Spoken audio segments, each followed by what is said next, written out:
வான்மலரின் இனிய நல்வாழ்த்துகள். இன்று 2026ஆம் ஆண்டு ஜூலை மாதம் 26ஆம் நாள். இன்றைக்கான இறை வாக்கு: நீ பார்வையடையும்படி உன் கண்களுக்கு கலிகம் போடவும் உனக்கு ஆலோசனை சொல்லுகிறேன். தரிசனம் 3ஆம் அதிகாரம் 18ஆம் திருவசனம். கண்களுக்கு வெளிச்சம்.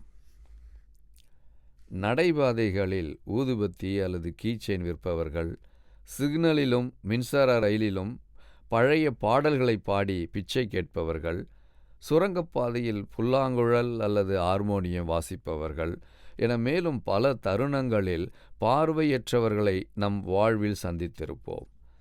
சில சில்லறைகளையும் கொடுத்துவிட்டு கடந்து போவோம். நமது பார்வையில் அவர்களது வாழ்க்கை மிக சிறியதாகவும் இருள் நிறைந்ததாகவும் தோன்றக்கூடும்.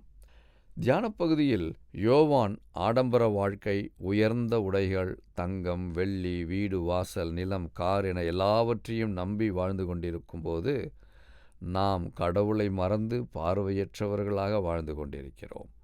உண்மையான செல்வம் எது என்றால், உண்மையான ஆவிக்குரிய வாழ்க்கை வாழும்பொழுதுதான் மகிழ்ச்சியான வாழ்க்கை வாழ முடியும்.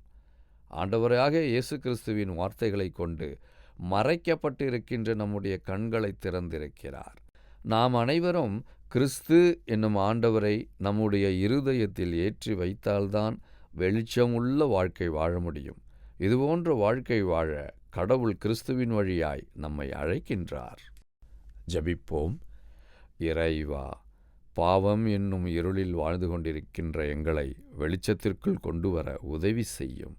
இயேசுவில் பிதாவே, ஆமேன்.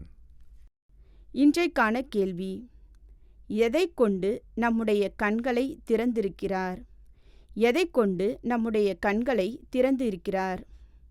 கேள்விக்கான பதிலை கீழ்க்கண்ட எண்ணுக்கு SMS அல்லது வாட்ஸ்அப்பில் அனுப்பவும். 9841809796